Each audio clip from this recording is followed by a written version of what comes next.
बदलनी है, जो सरकार निकम्मी है वो सरकार बदलनी है। तख्त बदल दो, ताज बदल दो, बेईमानों का राज बदल दो, तख्त बदल दो, ताज बदल दो। बेईमानों का राज बदल दो।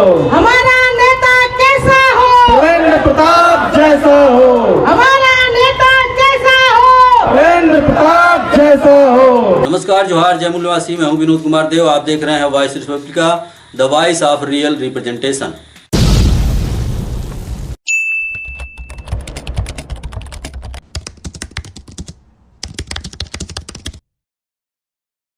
घोसी विधानसभा उपचुनाव में एक तरफ जहां विपक्षी पार्टियों ने प्रचार कार्य के लिए मंत्रियों की फौज खड़ी कर रखी है, वहीं दूसरी तरफ बहुजन मुक्ति पार्टी को समर्थन देने के लिए देश और प्रदेश के कई दिग्गज नेताओं ने अपनी पूरी ताकत झोंक दी है। बोल 85, बोल 85, माननीय कांग्रेस राम साहब जिंदाबाद, माननीय कांग्रेस राम साहब जिंदाबाद। इस उपचुनाव के मद्देनजर माननीय प्रवेंद्र प्रताप सिंह के समर्थन में बहुजन मुक्ति पार्टी द्वारा बापू इंटर कॉलेज कोपागंज मऊ में विशाल जनसभा की गई, जिसमें राष्ट्रीय मूल निवासी महिला संघ नई दिल्ली की राष्ट्रीय प्रचारक आयुष्मती गीता पैट्रिक, माननीय केपी सोनकर, प्रदेश सचिव बहुजन मुक्ति पार्टी उत्तर प्रदेश, माननीय धर्मेंद्र चौहान, प्रदेश उपाध्यक्ष बहुजन मुक्ति पार्टी उत्तर प्रदेश, माननीय रामधारी दिनकर, प्रदेश अध्यक्ष बहुजन मुक्ति पार्टी उत्तर प्रदेश, चौधरी राम सुरेश वर्मा, राष्ट्रीय अध्यक्ष राष्ट्रीय किसान मोर्चा नई दिल्ली, माननीय श्रीकांत तोहोल, प्रदेश अध्यक्ष बहुजन मुक्ति पार्टी महाराष्ट्र, डॉक्टर अनिल कुमार माने, राष्ट्रीय अध्यक्ष युवा प्रकोष्ठ बहुजन मुक्ति पार्टी नई दिल्ली, आयुष्मती निशा मेश्राम, राष्ट्रीय उपाध्यक्ष बहुजन मुक्ति पार्टी तथा माननीय वामन मेश्राम, राष्ट्रीय अध्यक्ष भारत मुक्ति मोर्चा उपस्थित नजर आए।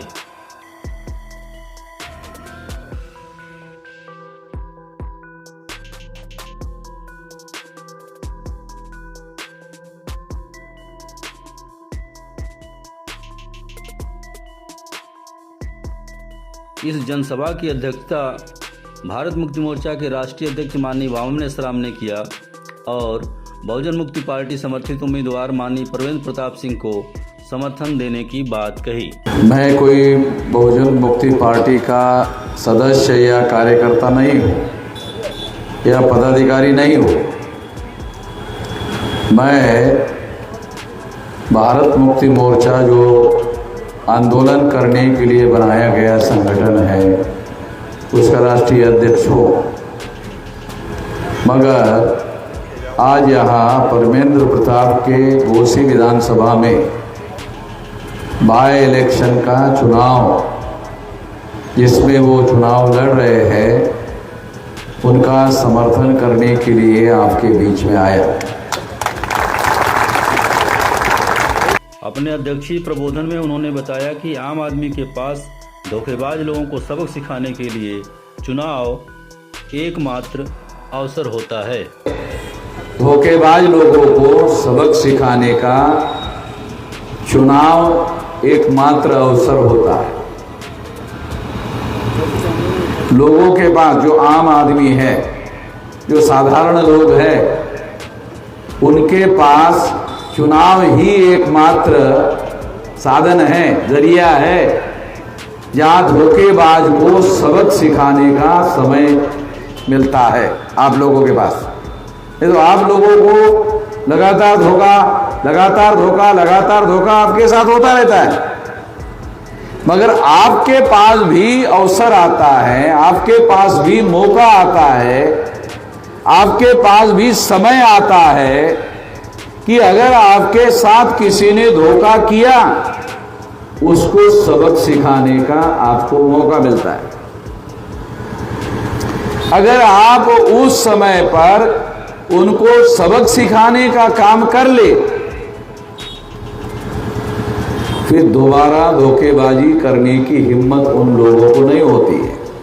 आगे उन्होंने बताया कि भाजपा धोखेबाजों की पार्टी है। धोखेबाजों को जनता द्वारा सबक जरूर सिखाया जाना चाहिए। उनको मालूम हो जाता है कि लोगों को इस तरह से धोखा देने से जनता सबक सिखा सकती है, तो ये बात खास तौर पर मैं आपको बता रहा हूं कि भाजपा जो पार्टी है, ये आपको नाम लेकर बता रहा, केशव प्रसाद मौर्य एक पिछड़ी जाति का आदमी है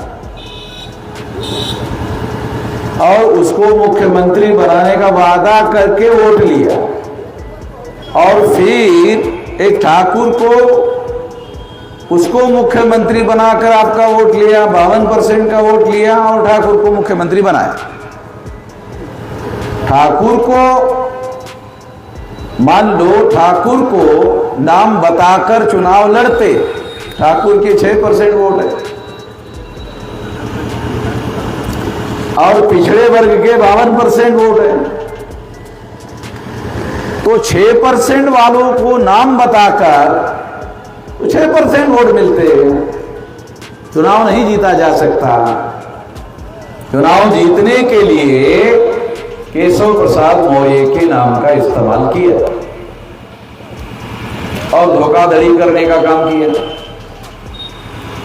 तो इसलिए आपके पास मौका है, अवसर है,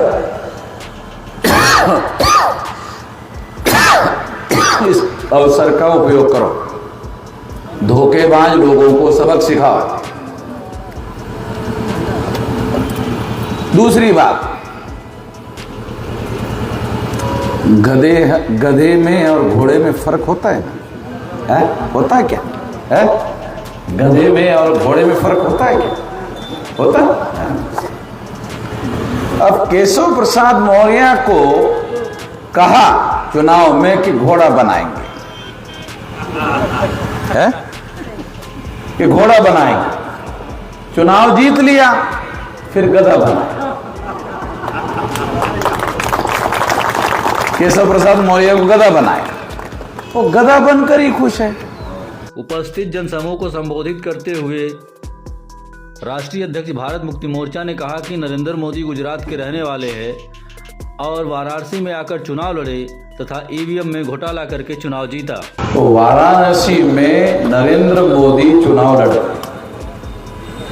उत्तर प्रदेश में, वो रहने वाले गुजरात के नरेंद्र मोदी, मगर चुनाव लड़ते हैं वाराणसी से।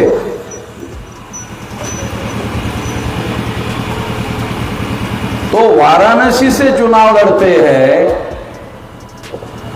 वहां वाराणसी में 2019 के चुनाव में ईवीएम मशीन में घोटाला करके नरेंद्र मोदी ने चुनाव जीता और जितने लोगों ने वाराणसी में वोट डाला उससे 1,87,000 वोट ईवीएम में ज्यादा निकला। आप लोगों को समझ में नहीं आ रहा, दोबारा बताता हूं। 10 एग्जाम्पल के तौर पर वाराणसी में वहां के 10 लाख वोटर ने वहां पर वोट दिया और मशीन से 11,87,000 निकले। अब थोड़ा समझ में आ रहा हो। वाराणसी के वोटरों ने 10 लाख वोट डाला ईवीएम में, मशीन से 11,87,000 निकला,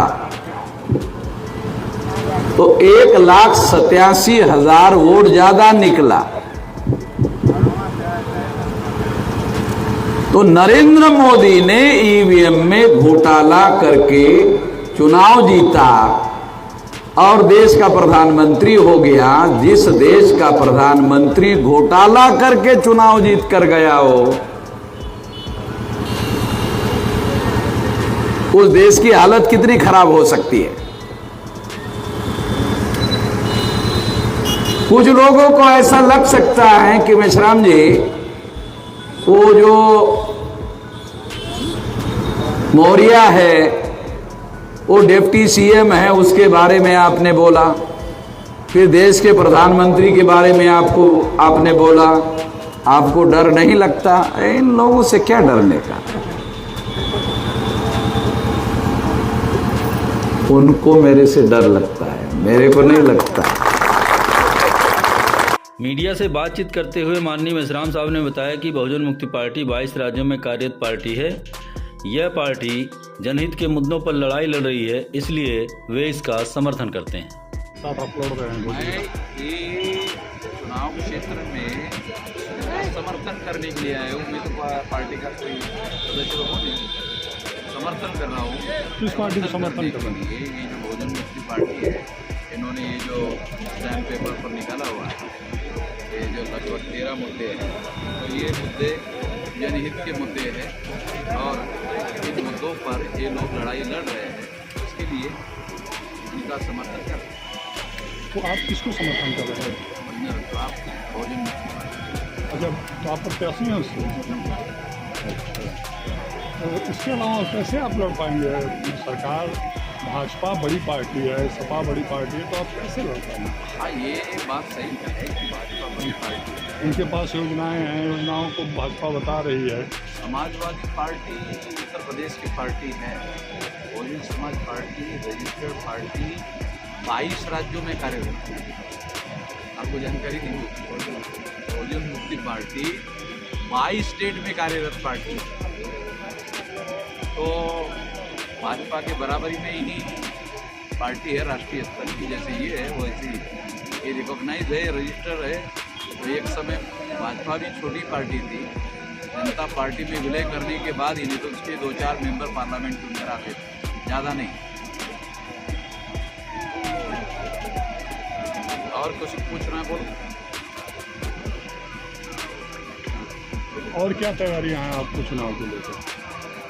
तैयारी तो ये लगभग 450 बूथ यहाँ पर है, तो 450 बूथ पर कम से कम हमारा एक कार्यकर्ता वहाँ पर है। चुनाव के दिन जब वोट होगा ना, कम से कम एक, ज़्यादा से ज़्यादा 2 और 3 शेड्यूल कास्ट का कार्यकर्ता, शेड्यूल ट्राइब का कार्यकर्ता, बैकवर्ड क्लास का कार्यकर्ता, माइनॉरिटी का कार्यकर्ता, वो लोग हैं लगे हुए हैं अलग अलग समूह। सर, आपकी पार्टी द्वारा ईवीएम का विरोध भी किया जाता है और आप ईवीएम द्वारा के चुनाव लड़ेंगे? नहीं लड़ेंगे तो पता बदमाशों का कैसे चलेगा, जरा थोड़ा आपको अकल बताओ तो थोड़ा। हमारी हमको जागरूक करना कि ये चुनाव नहीं होगा तो हम ये घोटाले को पकड़ेंगे कैसे। अब जैसे फॉर एग्जाम्पल चुनाव कि नरेंद्र मोदी ने चुनाव नहीं लड़ा तो 1,87,000 वोट ज़्यादा निकला नरेंद्र मोदी के चुनाव क्षेत्र में, हम कैसे कहें? समझ आ रहा? तो नरेंद्र मोदी से घोटाला के चुनाव जीतेंगे? अभी कह रहे यार, ये तो और क्या, देश का प्रधानमंत्री जो करना है कर ले। मेरे पास कुछ ताकत है कि तो सड़कों पर घूम रहा हूँ, उसके बाद ताकत एक बार थोड़ी बोल रहा हूँ, कई बार बोल चुका हूँ। अगर नरेंद्र मोदी के पास ताकत होती तो कर लेता, FIR कर लेता। बहुत सारे लोगों को FIR किया, पुलिस में पकड़वाया, मेरे को पकड़ी हुआ नहीं रहा। गुजरात में जाकर आया, वहां भी नहीं पकड़ा। मैं तो चाहता हूं कि पकड़े, मुझे जेल में डाले।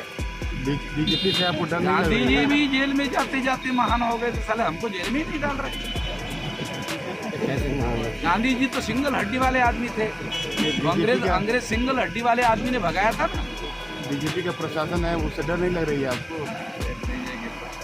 बाप दादा के नाम पर लिखा हुआ है इस संविधान के द्वारा 5 साल के लिए उनको दिया हुआ है, संविधान के द्वारा 5 साल के लिए दिया हुआ है। उसका शपथ लिया उसने, क्या? कानून और संविधान के दायरे में रहकर काम करूंगा। और क्या कर लेगा वो? मैं भी तो कानून और संविधान के दायरे में बोल रहा हूँ।